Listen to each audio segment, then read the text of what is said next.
وطبيبنا وطبيب قلوبنا ومولانا محمدا عبده ورسوله أرسله الله إلى كافة الناس بشيرا ونذيرا وداعيا إلى الله بإذنه وسراجا منيرا. أما بعد فقد قال الله تعالى في كلامه المجيد والفرقان الحميد: أعوذ بالله من الشيطان الرجيم. بسم الله الرحمن الرحيم. يرفع الله الذين آمنوا منكم والذين أوتوا العلم درجات. وقال رسول الله صلى الله عليه وسلم: طلب العلم فريضة على كل مسلم. رواه الإمام ابن ماجة في سننه. وقال رسول الله صلى الله عليه وسلم: يحمل هذا العلم من كل خلف عدوله ينفون عنه تحريف الغالين وانتحال المبطلين وتأويل الجاهلين. رواه الإمام البيهقي في المدخل. صدق الله مولانا العظيم وصدق رسوله النبي الكريم ونحن على ذلك من الشاهدين والشاكرين والحمد لله رب العالمين. সকলে একবার মুহাব্বতের সাথে দুরূদ ইব্রাহিমী পড়ি। اللهم صل على محمد وعلى آل محمد كما صليت على إبراهيم وعلى آل إبراهيم إنك حميد مجيد. اللهم بارك على محمد وعلى آل محمد كما باركت على إبراهيم وعلى آل إبراهيم إنك حميد مجيد. অত্র এলাকার সর্বস্তরের দিন দরদি ইসলাম প্রিয় ভাই বোনদের প্রিয় দ্বীনি শিক্ষা প্রতিষ্ঠান দারুল উলুম হাজী মজিরউদ্দিন মাদ্রাসা ঢাকা এর উদ্যোগে হাফেজে কোরআন ছাত্রদের দস্তারবন্দি পাগড়ি প্রদান উপলক্ষে অধ্যকার ষষ্ঠ বার্ষিক ইসলামী মহাসম্মেলনের সম্মানিত সভাপতি মেহমানানে ইজম উলামায়ে কেরাম অত্র মাদ্রাসার আজিজ তালেবানে উলুমে নবুয়ত সামনে উপবিষ্ট আমার অত্যন্ত শ্রদ্ধাভাজন দীনদার পরহেজগার আল্লাহ প্রেমিক রসুল প্রেমিক উলামা প্রেমিক ধর্মপ্রাণ ভাই ও বন্ধুগণ, পর্দার অন্তরালে আমার মাতৃতুল্য ভগ্নিতুল্য মা ও বোনেরা, আমরা যারা আজকের এই মাহফিলে উপস্থিত আছি প্রতিটি মানুষ আমরা মনে প্রাণে বিশ্বাস করি যে আল্লাহ রব্বুল আলামিন এই দুনিয়ার জগতে আমাদেরকে যত নিয়ামত দান করেছেন এই সমস্ত নিয়ামত রাজির মাঝে সবচাইতে দামি এবং সবচাইতে মূল্যবান নিয়ামতের নাম ঈমান। বলুন, সবচাইতে দামি নিয়ামতের নাম কি? ঈমান। ঈমানের চেয়ে দামি, ঈমানের চেয়ে মূল্যবান কোন নিয়ামত আল্লাহ রাব্বুল আলামিন এই পৃথিবীতে কাউকেই দান করেননি। অতএব যার কাছে ঈমান আছে তার কাছে পৃথিবীর শ্রেষ্ঠ সম্পদ আছে, আর যার কাছে ঈমান নেই, ঈমান হারা, সে যদি পৃথিবীর 1 নম্বর ধনীও হয় তবুও সে সর্বহারা। যে ঈমান হারা সে সর্বহারা, তার কিছুই নেই। যদি কেউ আমাকে প্রশ্ন করে যে হুজুর সর্বহারা কেন বলছেন?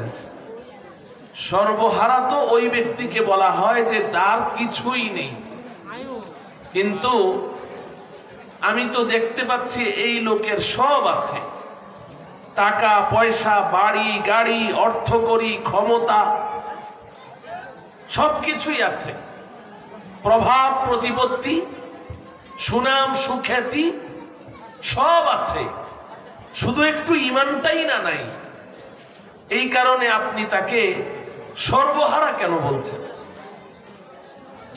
যদি আমাকে কেউ এই প্রশ্ন করেন তো তাহলে তার জন্য একটা চমৎকার দৃষ্টান্ত আমি পেশ করতে পারি যে কেন তাকে আমি সর্বহারা বলছি। আমার প্রিয় যুবক ভাইয়েরা, ধরুন আপনারা কয়েক বন্ধু মিলে বসে আড্ডা দিচ্ছেন, গল্প করছেন। হঠাৎ আপনার এক বন্ধু বুকে হাত চাপা দিয়ে লম্বা হয়ে শুয়ে পড়ল। এখন সে আর কথা বলে না, নড়াচড়া করে না, আপনি ডাকলে সে আপনার ডাকে সাড়া দেয় না, চক্ষু বন্ধ করে আছে, চক্ষু খুলে না। ব্যাপারটা কি? এতক্ষণ বসে গল্প করছি, এখন হলোটা কি? কথা বলে না কেন? নড়ে চড়ে না কেন? চক্ষু খুলে না কেন? ডাকলে সাড়া দেয় না কেন? আপনি ডাক্তার খবর দিয়েছেন, ডাক্তার এসে তার পুরা বডি চেক আপ করে ডাক্তার বলছে যে তার মাথা থেকে পা পর্যন্ত সমস্ত অঙ্গ প্রত্যঙ্গ ঠিকঠাক আছে, তার মাথার একটা চুলও খসে পড়েনি, শরীরের একটা পশমও ঝরে পড়েনি, তার বাকি সমস্ত অঙ্গ প্রত্যঙ্গ সব ঠিকঠাক আছে। আপনি বললেন ডাক্তার সবই যদি ঠিক আছে কথা বলে না কেন? সবই যদি ঠিক আছে নড়ে চড়ে না কেন? সবই যদি ঠিক আছে ডাকলে সাড়া দেয় না কেন? তো ডাক্তার বলল যে একটু প্রবলেম হয়েছে, সামান্য একটু প্রবলেম, বাকি সব ঠিক আছে, এক জায়গায় একটু প্রবলেম।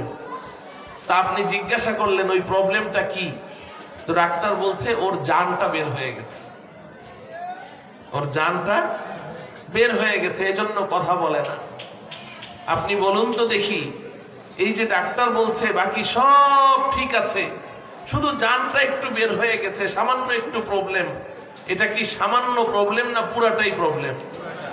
হ্যাঁ, অথচ সব কিন্তু ওর ঠিক আছে, খালি জানটা একটু বের হয়ে গেছে।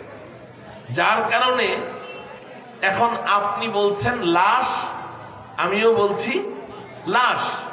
জানটা বের হয়ে যাওয়ার সাথে সাথে সবাই বলে লাশ লাশ লাশ, অথচ লাশ অর্থ কি জানেন? লাশ আরবি শব্দ লা শাই, লা শাই, দুইটা শব্দের সংযুক্তিতে লাশ হয়েছে। লা মানে নাই, শাই মানে কিচ্ছু। তো লাশ মানে কিচ্ছু নাই। কেন রে বাবা? আপনি যদি তাকে লাশ বলেন আমি আপনার সাথে তর্ক জুড়ে দিব, কেন বলছেন আপনি কিচ্ছু নাই? ওর সবই তো আছে, ওর যেই টাকা পয়সা, বাড়ি গাড়ি, ওর কল কারখানা, ইন্ডাস্ট্রি, ওর সব কিছু আছে, বিবি বাচ্চা সবাই তো আছে, ওর পুরা বডিটাও ঠিক আছে, সব ঠিকঠাক আছে, একটু জানটাই না বের হয়ে গেছে। এই কারণে তুমি বলছো লাশ কিচ্ছু নাই, সবই তো আছে। তো আপনি জবাব দিবেন যে ভাই এই সব কিছু থেকে কোনো এগুলো থেকেও নাই, জান নাই মানে কিচ্ছু নাই। আমিও বলবো ইমান নাই মানে কিচ্ছু নাই। ইমান নাই মানে কিচ্ছু নাই। যে ইমান হারা সে সর্বহারা। বলেন সে কি? সর্বহারা, সর্বহারা। কারণ ইমান ছাড়া এই পৃথিবীতে একজন মানুষ যত সাধনা করুক না কেন, সব ভালো কাজ করে, একটাও খারাপ কাজ করে না, জীবনে একটাও মিথ্যা কথা বলে না, সে কোনোদিন মদ পান করে না, সুদ খায় না, ঘুষ খায় না, অন্যকে কষ্ট দেয় না, অন্যের সম্পদ লুট করে না, বড় বিনয়ী, বড় পরোপকারী, বড় দানশীল, সব ঠিকঠাক আছে, শুধু ঈমানটুকু নেই। বলেন তো এই লোকটা জান্নাতে যেতে পারবে? হ্যাঁ, কশিন কালেও না। আল্লাহ রাব্বুল আলামিন কোরআনে হাকিমে বলেছেন, ইন্নাল্লাযীনা কাযযাবু বিআয়াতিনা ওয়াস্তাকবারু আনহা লা তুফাত্তাহু লাহুম আবওয়াবুস সামাই ওয়াল আরদি ওয়া লা ইয়াদখুলুনাল জান্নাতা হাত্তা ইয়ালিজাল জামালু ফি সাম্মিল খিয়াত। আল্লাহ রাব্বুল আলামিন বলেন, যারা আমি আল্লাহকে অস্বীকার করেছে, আমি আল্লাহর আয়াত সমূহকে অস্বীকার করেছে, আমি আল্লাহর সাথে দাম্ভিকতা প্রদর্শন করেছে, অহংকার প্রদর্শন করেছে, আমি আল্লাহকে স্বীকার করে নেয়নি, ফলশ্রুতিতে ঈমানের মালিক হতে পারেনি, আল্লাহ পাক বলেন আমি তার জন্য আকাশের দুয়ারও খুলবো না, জমিনের দুয়ারও খুলবো না, এবং সে কশ্চিনকালে জান্নাতে যেতে পারবে না। সারা জীবন যত সাধনা করুক না কেন, তার জান্নাতে যাওয়া এতটাই অসম্ভব। আল্লাহ পাক একটি দৃষ্টান্ত দিয়ে বলছেন, হাত্তা ইয়ালিজাল জামালু ফি সাম্মিল খিয়াত, একটা সুইয়ের পাছার ছিদ্রি দিয়ে একটা জ্যান্ত উট চলাফেরা করা যেমন অসম্ভব, ঈমান ছাড়া চেষ্টা সাধনা করে জান্নাতে যাওয়াও তেমন অসম্ভব। অতএব যে ঈমান হারা সে কি হারা? সর্বহারা। আর যার কাছে ঈমান আছে তার কাছে পৃথিবীর শ্রেষ্ঠ সম্পদ আছে, তার দাম আল্লাহ পাকের কাছে অনেক বেশি, অনেক বেশি, অনেক বেশি। হয়তো সমাজে তার কোনো মূল্যায়ন নাও থাকতে পারে, সমাজের একদম অবহেলিত কোনো ব্যক্তি হতে পারে, কেউ কোনোদিন তাকে ভুলেও সালাম দেয় না, আর সে যদি কাউকে সালাম দেয় তাও বিরক্তি বোধ করে, এতটা সমাজে অবহেলিত। কিন্তু যদি খাঁটি শিরক মুক্ত, বিদআত মুক্ত ঈমানের মালিক হতে পারে, তো তার দাম আল্লাহ পাকের কাছে কত বেশি আমরা শুধু ছোট্ট একটা ঘটনা থেকে আন্দাজ করতে পারি। নবীজি যখন মেরাজের সফর থেকে ফিরে আসলেন, তো মেরাজের সফর থেকে ফিরে আসার সময় আল্লাহ রাব্বুল আলামিন আমাদের নবীজিকে জান্নাত জাহান্নাম পরিভ্রমণ করিয়ে তারপরে দুনিয়াতে পাঠিয়েছে। পৃথিবীতে এসে নবীজি সাল্লাল্লাহু আলাইহি সাল্লাম কাউকে ডাকলেন না, ডাকলেন কাকে? এমন একজন সাহাবীকে যার সমাজে এক রত্তি পরিমাণ কোনো মূল্য নেই, একদম অবহেলিত, কৃতদাস গোলাম, কেনা গোলাম, কৃতদাস, এবং চেহারাটা এত কালো, হাবশার অধিবাসী। পৃথিবীর মধ্যে সবচেয়ে অসুন্দর আর কালো মানুষ হলো আবিসিনিয়া, বর্তমান আবিসিনিয়া। হাবশার মানুষ কালো, নিকোষ কালো, ঠোঁট গুলো এরকম মোটা মোটা, নিচের দিকে এভাবে ঝুলে পড়ে আছে, শরীর থেকে ঘামের গন্ধ ছড়ায়। এমন একজন সাহাবী হযরতে বেলাল হাবশী রাদিয়াল্লাহু তাআলা আনহু। নবীজি আর কাউকে ডাকেননি, বেলালকে ডেকে বললেন, বেলাল ব্যাপারটা কি? আমি যখন জান্নাত পরিভ্রমণে ঢুকেছিলাম না, তো জান্নাতে ঢুকার পরে আমার আগে আগে তোমার পায়ের শব্দ শুনতে পেয়েছি। এটা কিসের মূল্য বলেন? ঈমানের মূল্য, ঈমানের মূল্য। আল্লাহ রাব্বুল আলামিন দয়া করে, মায়া করে আমাদেরকে সেই পৃথিবীর শ্রেষ্ঠ নিয়ামত ঈমান নামের এই দৌলত দান করেছেন। এজন্য মহান রব্বুল আলামিনের দরবারে অন্তর থেকে আমরা শুকরিয়া আদায় করি, আলহামদুলিল্লাহ। মুহতারাম হাজিরিন,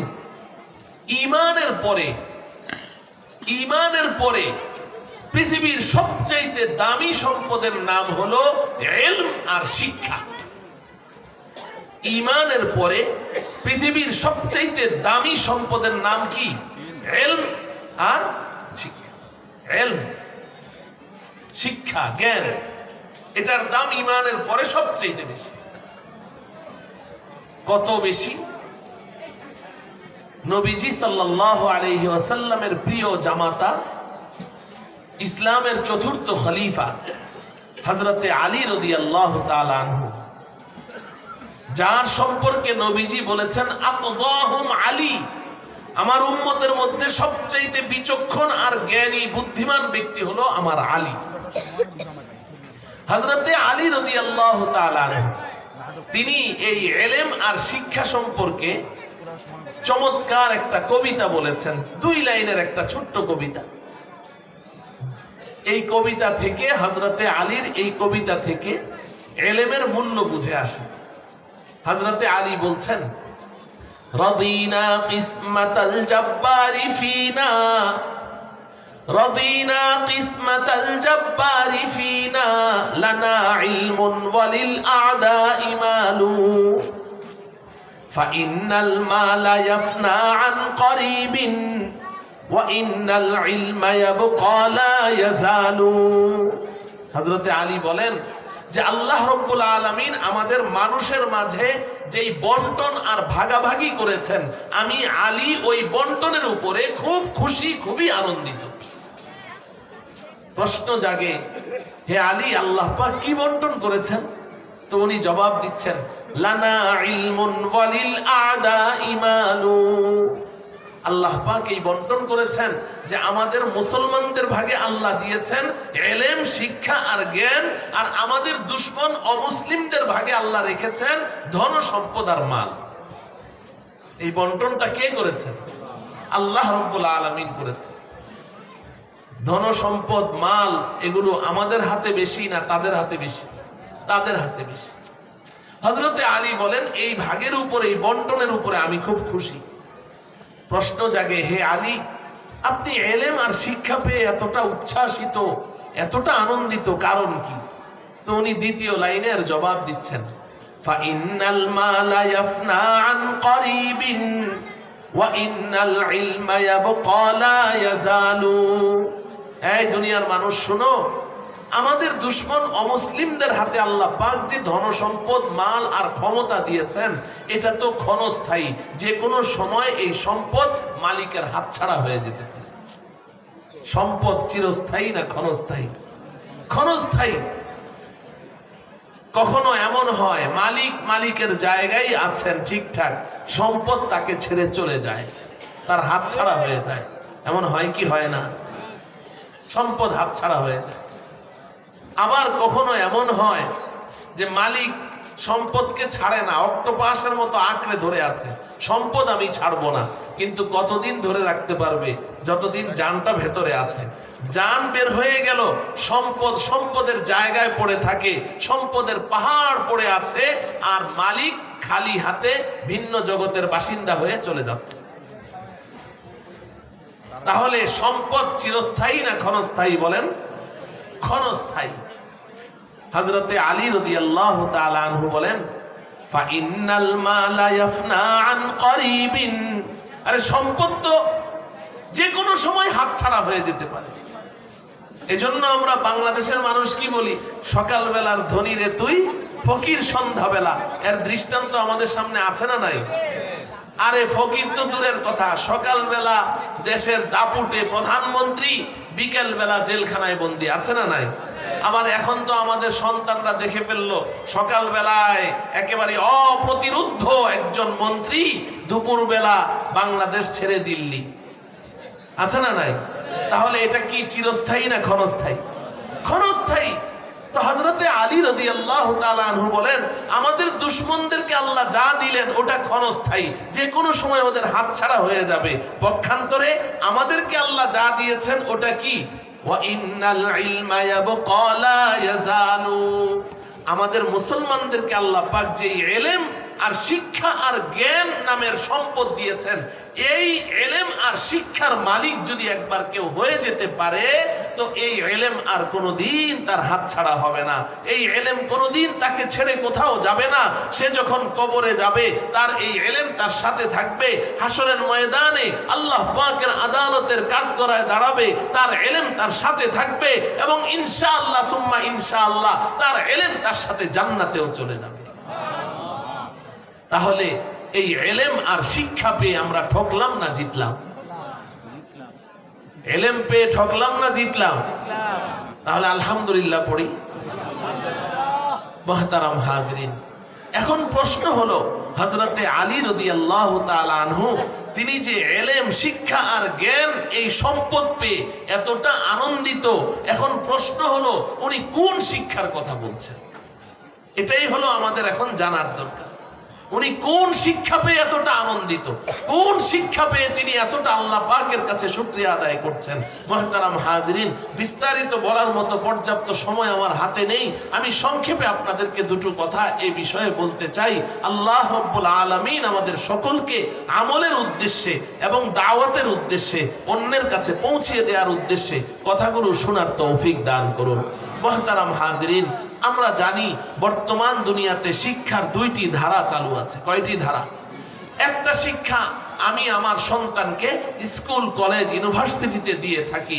আরেকটা শিক্ষা আমি আমার সন্তানকে এই যে দারুল উলুম, যে মাদ্রাসার মাহফিলে আজকে আপনারা এসেছেন, এই মাদ্রাসা বাংলাদেশে এমন 40,000-এর উপরে বর্তমান জরিপ অনুযায়ী মাদ্রাসা আছে, বলেন আলহামদুলিল্লাহ। তো একটা শিক্ষা আমি আমার সন্তানকে মাদ্রাসায় দিয়ে থাকি, আরেকটা শিক্ষা আমি আমার সন্তানকে স্কুল, কলেজ, ইউনিভার্সিটিতে দিয়ে থাকি। মুহতারাম হাজরিন, আপনারা সকলেই আমার সাথে একমত হবেন, একমত হতে বাধ্য হবেন যে আমরা আমাদের সন্তানদেরকে স্কুল, কলেজ, ইউনিভার্সিটিতে যেই শিক্ষাটা দিচ্ছি, এই শিক্ষার আগা থেকে গোড়া পর্যন্ত